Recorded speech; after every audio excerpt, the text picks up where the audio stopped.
ચાલો શરૂ. All okay.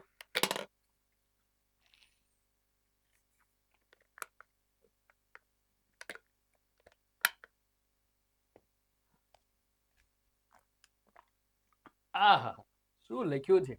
10 out of 10 from Angel English MCQ's book. Hello dear friends, once again welcome to Angel English academy. મિત્રો કિશન રાઠોડ આપનું Angel English એકેડેમીમાં ફરી હાર્દિક સ્વાગત કરું છું. આજે મને પેપર અત્યારે આપ્યું છે, એ પેપરનું નામ છે બીએમસી રેડ ઉપર રાખો. હા, રેડ ઉપર સેનિટરી ઇન્સ્પેક્ટર.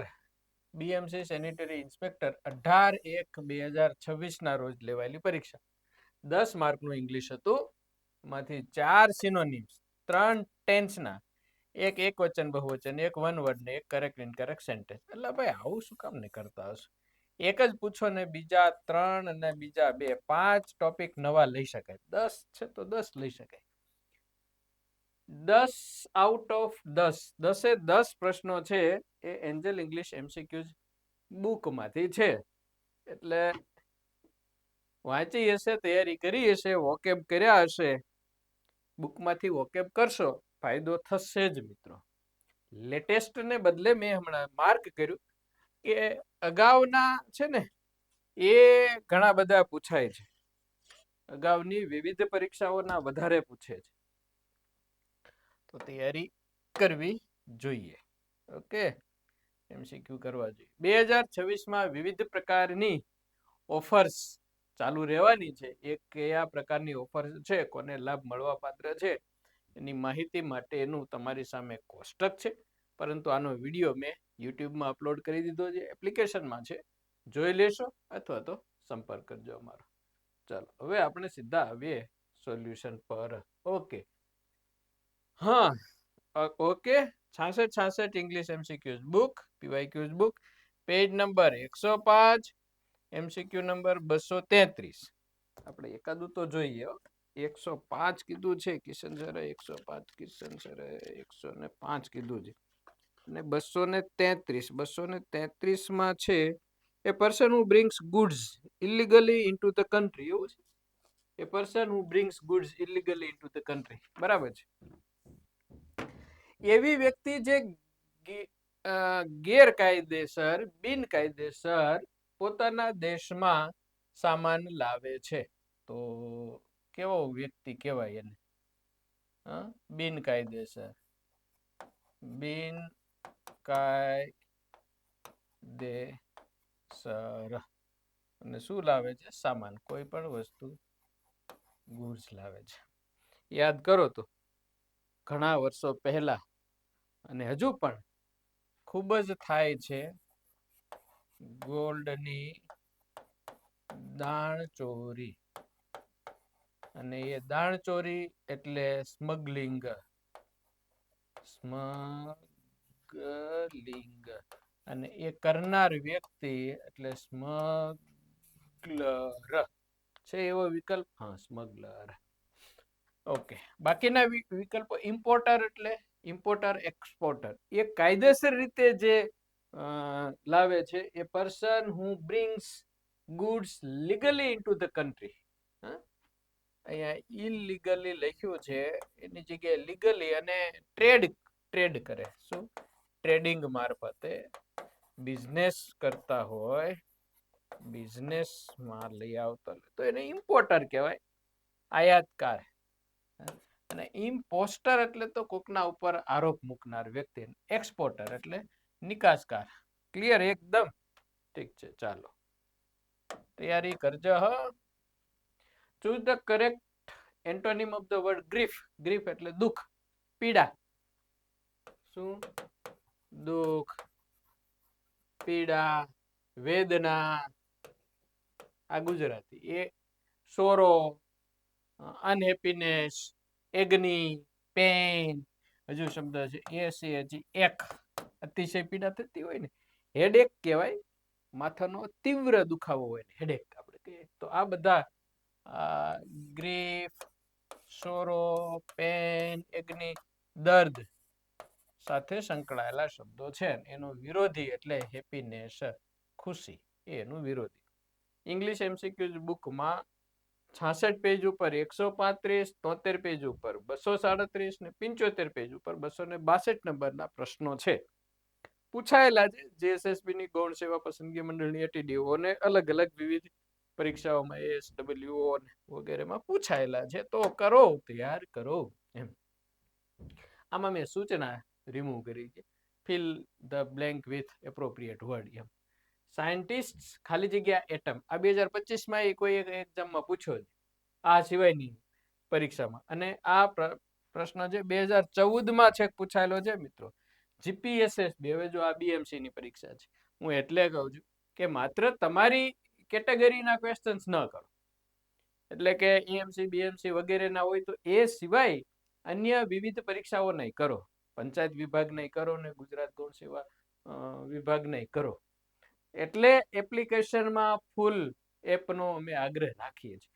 અમારી પાસે બધા પેકેજ છે, AMC BMC JMC GMC RMC નું એક આખું પેકેજ છે. પરંતુ એમાં પછી અમે પંચાયત વિભાગનું મિક્સ ન કરીએ. પંચાયત વિભાગમાં આ બીએમસી નું મિક્સ ન કરીએ, ગુજરાત ગૌણ સેવા પસંદગી મંડળમાં આ બેનું મિક્સ ન કરીએ. એમાં એનું એટલું હોય એટલું આપીએ, બરાબર. બેટર એ છે કે તમે you come to the full application. Okay, હવે હમણાં જે એક પેપર પૂછાયું એમાં ભૂલથી લખાઈ ગયું હતું SCIENTIST, સાયન્ટિસ્ટ, બહુવચન લગાડતા ભૂલી ગયા. જવાબ તો જો કે બહુવચનનો જ માન્ય હતો. બહુવચન છે એટલે હેઝ અને સ્પીલ તો આવશે નહીં, ખાલી આઈએનજી તો ક્યારેય વપરાય નહીં. તો વિકલ્પો વધ્યા બી અને ડી. એટમ, સ્પ્લિટ એટલે વિઘટન કરવું, છૂટું પાડવું. તો વૈજ્ઞાનિકોએ એટમનું વિઘટન કર્યું છે એમ થાય ને, એ કરતા બને ને, એ કરતા બને તો એક્ટિવની રચના થાય, એમાં હેવ સ્પ્લિટ થાય. આર સ્પ્લિટ એ તો બીજા વડે થાય. તો atoms are split by XYZ regularly કે વગેરે કે એમ. ઓકે, પૂછાયેલા છે. Choose the correct antonym of the word land. Land એટલે ઉછીનું આપવું, ગીવ ઓન રેન્ટ. રેન્ટ ઉપર તો ન કહેવાય, પણ ગીવ ના અર્થમાં કહેવાય, એવું લેશું આપણે, આપવું. ઓકે, આપેલા 4 વિકલ્પોમાં હાયર, પાઉન, ચીટ, બોરો આ પૂછ્યું છે 2016 એક જ પરીક્ષા લખી જો, 47 પેજ અને 203 નંબરનો એમસીક્યુ 66 માં જોઈ લેશું. ઓકે, હાયર, HIRE, હાયર એટલે ભાડે કરવું. ભાડે કરવું. આમાં આવશે ગીવ ઓન રેન્ટ અથવા નહીં, take on rent. Take on rent.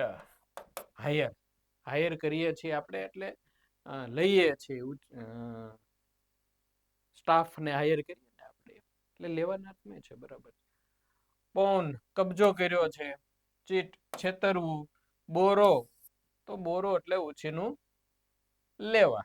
તો આ લેન્ડ અને બોરો એકબીજાના સમાનાર્થી. ક્લિયર? સિમ્પલ છે. ચાલો 5. A crowd of people, ખાલી જગ્યાએ waiting for the minister, same, કોઈ ફેરફાર વગર. જીએમસી 2013 માં પૂછેલું છે, બુકમાં 196 અને પેજ નંબર 196 અને MCQ number 84. Crowd of people ખાલી જગ્યા, લોકોનું ટોળું. આ ટોળાને ધ્યાનમાં રાખીને ખાલી જગ્યા પૂરવાની હોય. ટોળું એ કેવું ગણાય? સિંગ્યુલર ગણાય, એક વચન ગણાય. તો એક વચન ગણાય એટલે આર ને હેવ બીન ને વેર નહીં આવે.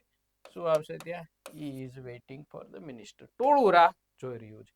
જો ટોળું ક્રાઉડ ઓફ કાઢી નાખીએ ને પીપલ રાખીએ તો પછી આર આવશે. Simple question. ચાલો 6.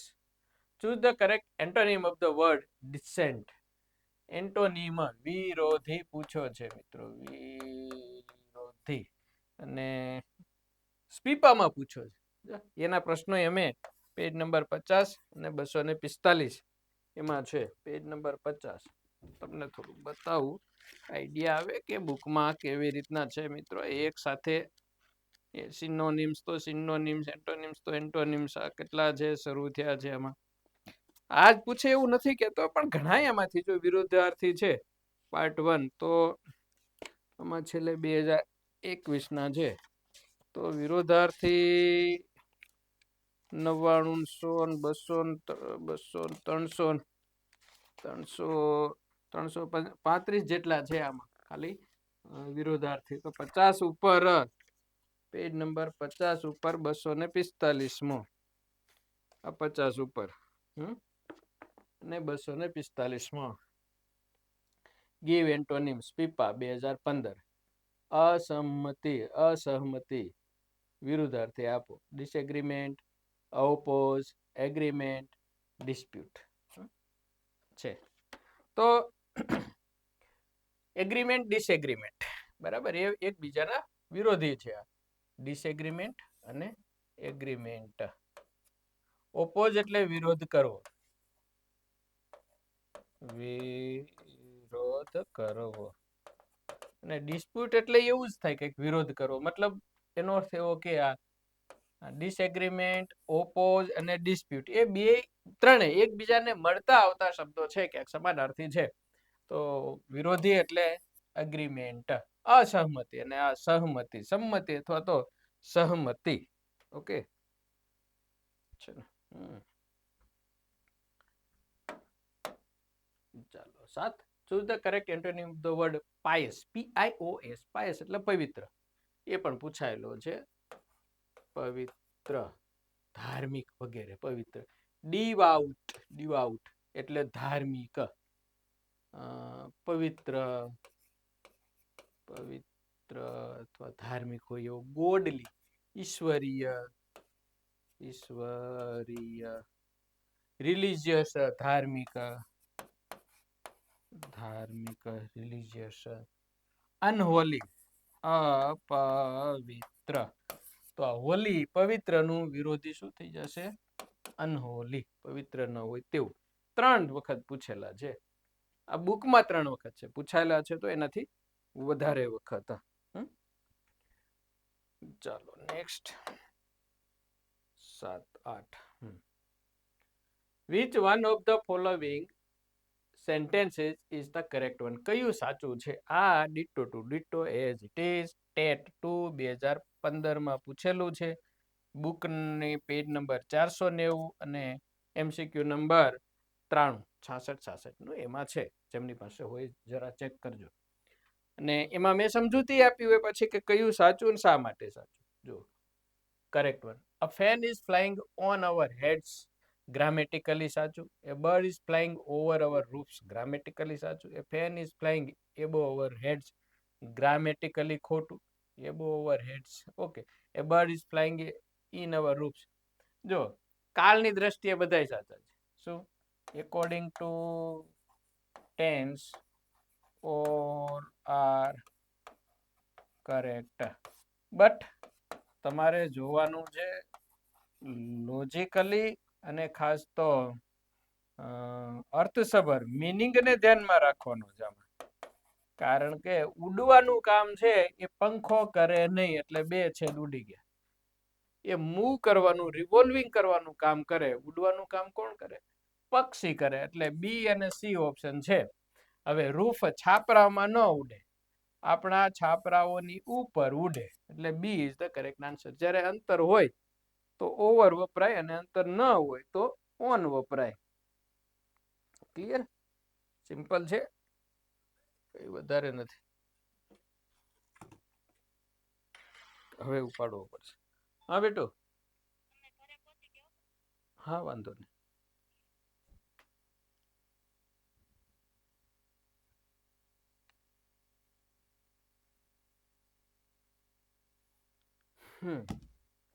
તો હા, ખ્યાલ આવી ગયો હવે વાય કરેક્ટ અને કયું કરેક્ટ એમ. ચાલો ક્લિયર કરો. નેક્સ્ટ જાઓ. તરસ લાગે છે પુષ્કળ. ગુજરાતી ખાલી જગ્યા in almost all districts in Gujarat. Gujarati બોલાય છે કે ગુજરાતી બોલે છે? આપણે તો ભલે ને કહીએ કે ગુજરાતી આખા ગુજરાતમાં ગુજરાતી બોલે છે. કોણ બોલે? લોકો બોલે ને. તો પીપલ આપેલું હોય તો સ્પીક લેવાય. પીપલ આપેલું હોય તો સ્પીક લેવાય કે people speak Gujarati in almost all districts in Gujarat. પરંતુ બીજા વડે બોલાય, બીજા વડે, હું નથી કરતો બીજા કરે છે તો પેસિવ બની જાય. અને પેસિવ એટલે ઈજ પછી સ્પોકન. Is spoken. જોયું એને સ્પીકિંગ આપ્યું કે ગુજરાતી ઇઝ સ્પીકિંગ. એમિજાર હોય તો આઈએનજી લગાડું. અહીંયા એમિજાર છે, પેસિવ વોઇસ છે, V3 આવશે. તો કરેક્ટ આન્સર ઇઝ સ્પોકન. કઈ પરીક્ષામાં છે? પંચાયત વિભાગની FHW 2014માં. ચાલો 10. Give plural form of man servant. Okay, આ ક્યારે પૂછ્યું છે? 2016માં પૂછ્યું છે. જો અત્યારે જે રીતે બધી ઇન્ટરનેટ ઉપર, બુક્સમાં આ બધી જે અવેલેબિલિટી છે, જવાબને બધું મળી જાય, કોઈ ચેટ જીપીટી, જેમિની, પરપ્લેક્સિટી, એનો ક્યાંક ને ક્યાંક યુઝ કરે, ઓનલાઈન ને બધી અત્યારે સગવડતા છે. યાદ કરો જે મિત્રો 2016માં કોરોના પહેલા, ત્યારે there was only Angel Kishan sir who used to provide such material. લોકો at that time people waited કે સર વેબસાઇટમાં મૂકે ગુજરાતી સમજૂતી સાથે અને પછી અમે ત્યાંથી સોલ્યુશન લઈએ. અમે ખૂબ આવી હેલ્પ કરેલી અને લોકોને કોઈ ડિસ્પ્યુટ હોય તો પણ પ્રૂફ આપેલા. ઓકે, આની એકવચન બહુવચનમાં ડિટેલમાં ચર્ચા કરેલી છે કે જ્યારે કોઈ કમ્પાઉન્ડ નામ હોય, કમ્પાઉન્ડ ટૂંકમાં બે, ઇન શોર્ટ શું, બે શબ્દો મળીને, જેમ કે 3 મળીને mother in law, father in law, man servant, women servant વગેરે. તો એમાં જે ક્યારેક આગળના શબ્દોનું બહુવચન થાય, ક્યારેક પાછળના શબ્દોનું બહુવચન થાય, ક્યારેક બંનેનું થાય. તો મેનનું બહુવચન MEN થાય અને સર્વન્ટનું બહુવચન સર્વન્ટ્સ થાય. બંને મુખ્ય શબ્દો છે. મેન સર્વન્ટ, મેનની જગ્યાએ કદાચ વુમન હોત તો પણ એનું વિમેન સર્વન્ટ બહુવચન થાય છે. ઓકે, સિમ્પલ છે. અને આ પણ પૂછાયેલો છે 2 વખત, 2016માં છે અને 2018માં પણ. ચાલો, ક્લિયર? બહુ નાનું એવું પેપર હતું મિત્રો, અને 10 માર્કનું ઇંગ્લિશ હતું. વધારે સમય લેવાનો ન હોય એમાં, તો સોલ્વ કરી દીધું. એપ્લિકેશનમાં નવી વસ્તુઓ અમે એડ કરી રહ્યા છીએ, જેમ કે 10th 12th નું ઇંગ્લિશ ટૂંક સમયમાં એડ થઈ જશે. અત્યારે ગ્રામર સેક્શન એડ કર્યો છે અમે. તો જે મિત્રો હવે આવનારી પરીક્ષાઓમાં ઇંગ્લિશમાં પાસિંગ જેટલું, વ્યાકરણ ખૂબ સહેલું છે, 30 માર્કનું ઓબ્જેક્ટિવ છે, તો 30 માર્કના ઓબ્જેક્ટિવ માટે એન્જલ ઇંગ્લિશ એપ્લિકેશનમાં આવી શકે. 12મા ધોરણના વિદ્યાર્થીઓ, કદાચ એવું બને કે આ વિડીયો, આ માહિતી તમારી સુધી પહોંચે ત્યાં સુધીમાં 12 સાયન્સ, 10th વગેરેનું એડ થઈ પણ ગયું હોય, but we are working on it very hard. Thanks, have a good day. જય હિન્દ, જય ભારત. હા, સબસ્ક્રાઇબ કરવાનું ભૂલતા નહીં હો. સબસ્ક્રાઇબ, લાઈક, શેર, કોમેન્ટ વગેરે.